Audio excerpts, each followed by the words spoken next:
Assalamualaikum warahmatullahi wabarakatuh. Perkenalkan, nama saya Jimmy Andrian Hidayat dari kelas A2K12 NPM 2023242 dari Prodi Komputerisasi Akuntansi.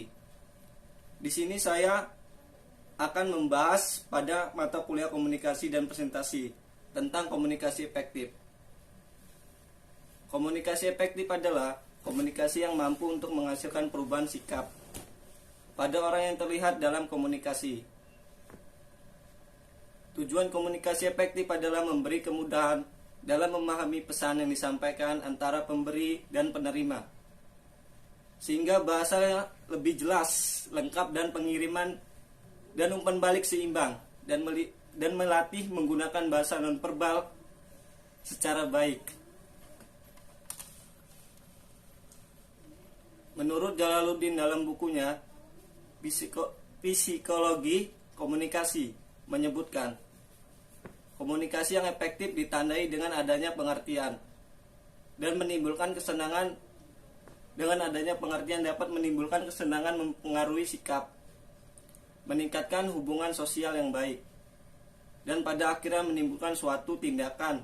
Komunikasi dikatakan efektif dalam mempelajari apabila terdapat aliran informasi dua arah antar pendidikan dan peserta, dan informasi tersebut sama-sama direspon sesuai dengan harapan.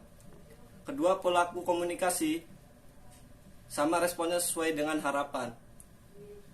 Kedua pelaku komunikasi tersebut, meskipun penelitian mereka terfokus pada komunikasi efektif untuk proses belajar mengajar, hal yang membutuhkan aktivitas, cara, dan sarana lain agar bisa berlangsung dan mencapai hasil yang efektif. Isi dari komunikasi efektif. Pertama, karakteristik komunikasi yang efektif. Pertama, pesan yang jelas. Pesan yang ingin disampaikan pengirim harus sederhana, mudah, dan dipahami. Kedua, pesan yang benar. Informasi yang dikomunikasikan tidak boleh samar atau salah dalam arti apapun. Itu harus bebas dan kesalahan tata bahasa. Ketiga, pesan lengkap. Komunikasi adalah dasar pengambilan keputusan. Jika informasi tidak lengkap, dapat menyebabkan keputusan yang salah. Keempat, pesan tepat. Pesan yang dikirim harus pendek dan ringkas. Kelima, kendala. Pengirim harus yakin dari ujungnya bahwa apapun yang dia sampaikan benar. Kelima, pertimbangan penerima. Media komunikasi dan pengaturan fisik lainnya harus direncanakan. Dan selanjutnya, kemampuan komunikasi efektif.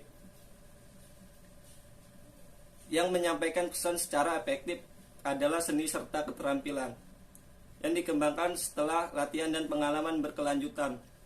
Serangkaian keterampilan yang telah ditentukan sebelumnya yang tidak diperlukan untuk proses komunikasi.